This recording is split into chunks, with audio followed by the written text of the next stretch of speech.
माता यशोदा द्वारा श्री कृष्ण का बंधन। दामोदर लीला। एक समय जब सभी दासियां घर के विभिन्न कार्यों में व्यस्त थी, तब माता यशोदा स्वयं दही मथने लगी। दही मथते समय वे श्री कृष्ण की अद्भुत और मधुर बाल लीलाओं का गान कर रही थी और अपने पुत्र के स्मरण में गहरे आनंद में मग्न थी। दही मथते समय उन्होंने अपनी साड़ी के पल्लू को कमर में कसकर बांध लिया था। मथने के परिश्रम के कारण उनका शरीर कांप रहा था और पुत्र के प्रति अगाध स्नेह के कारण उनके स्तनों से दुग्ध प्रवाहित हो रहा था। उनके हाथों की चूड़ियां आपस में टकराकर खन खन की ध्वनि कर रही थी और उनके कुंडल एवं वक्ष कांप रहे थे। उनके मुखमंडल पर पसीने की बूंदें झलक रही थी और बालों की माला बिखर गई थी। उसी समय बालक कृष्ण भूखे होकर वहां आए। उन्होंने स्नेहवश माता से दही मथना बंद कर स्तनपान कराने का हठ किया। उन्होंने संकेत दिया कि माता का पहला कर्तव्य उन्हें स्तनपान कराना है। उसके बाद ही वे दही मथन। माता यशोदा ने कृष्ण को गोद में उठा लिया और उन्हें स्तनपान कराने लगी।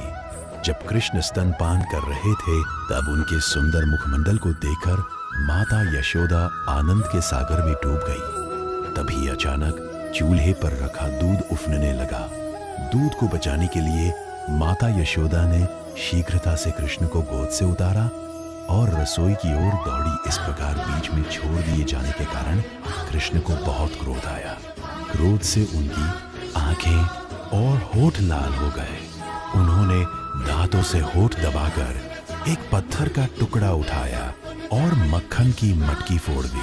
फिर अश्रुपूर्ण नेत्रों से घर के एक एकांत कोने में बैठकर मक्खन खाने लगे। कृष्ण का पीछा और पकड़ा जाना। जब माता यशोदा दूध उतारकर वापस आई, तो उन्होंने मक्खन का पात्र टूटा हुआ पाया। अपने पुत्र को वहां न पाकर वे समझ गईं कि ये उन्हीं का काम है। वे मुस्कुराते हुए सोचने लगीं, ये बालक बहुत चतुर है, दंड के भय से भाग गया है। कुछ देर खोजने के बाद उन्होंने देखा कि कृष्ण एक उखल ओखल को उल्टा करके उस पर बैठे हैं और शिकों से मक्खन निकालकर बंदरों को खिला रहे हैं। उन्होंने देखा कि कृष्ण दंड के भय से इधर उधर ताक रहे हैं। माता चुपके से पीछे से उनके पास पहुंची, लेकिन कृष्ण ने उन्हें देख लिया और तुरंत उखल से कूदकर भागने लगे। माता यशोदा उन्हें पकड़ने के लिए उनके पीछे दौड़ी, जिन्हें बड़े बड़े योगी ध्यान में भी नहीं पा सकते। उन परमेश्वर को पकड़ने के लिए माता यशोदा दौड़ रही थी। योगी और ज्ञानी कठिन तपस्या के बाद भी जिन्हें प्राप्त नहीं कर पाते, वही भगवान एक बालक रूप में भक्त यशोदा के साथ लीला कर रहे थे। माता यशोदा अपनी भारी देह के कारण शुरू में उन्हें पकड़ नहीं पा रही थी। उनके बाल खुल गए और माला के फूल जमीन पर गिरने लगे।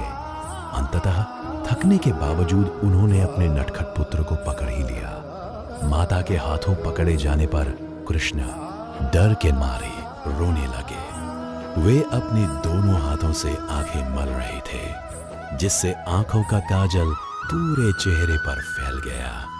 माता के हाथ में छड़ी देखकर वे अत्यंत भयभीत थे। बंधन की कोशिश और 2 उंगलियों की कमी। माता यशोदा ने सोचा कि बालक व्यर्थ में डर रहा है।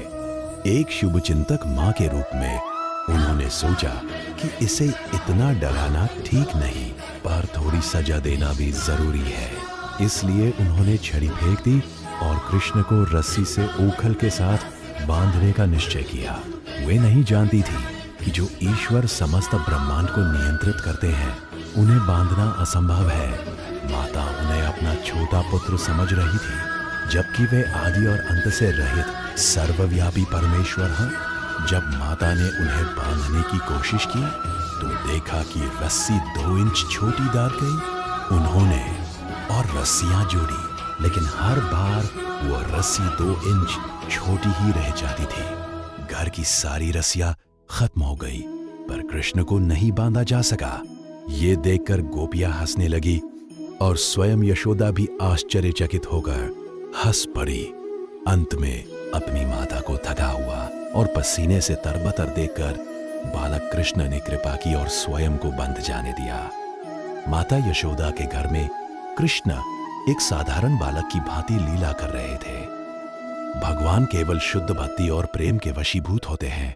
जिस भगवान को ब्रह्मा, शिव और यहाँ तक कि लक्ष्मी जी भी पूर्णतः नहीं पा सकती, वे माता यशोदा के स्नेह के आगे बंध गए यमलार्जुन उद्धार का संकल्प। माता यशोदा कृष्ण को बांधकर घर के कार्यों में लग गई। उसी समय उखल से बंधे श्री कृष्ण ने घर के सामने 2 अर्जुन वृक्ष देखे। कृष्ण ने मन ही मन सोचा, मैया ने मुझे दूध नहीं पिलाया और अब बांध दिया है, अब मैं और भी बड़ी शरारत करूंगा। उन्होंने उन दोनों विशाल वृक्षों को उखाड़ने का निश्चय किया। ये वृक्ष असल में कुबेर के पुत्र नलकूबर और मणिग्रीव थे, जिन्हें ऋषि नारद ने श्राप दिया था। इसी श्राप के कारण उन्हें भगवान श्री कृष्ण के दर्शन का सौभाग्य प्राप्त होने वाला था।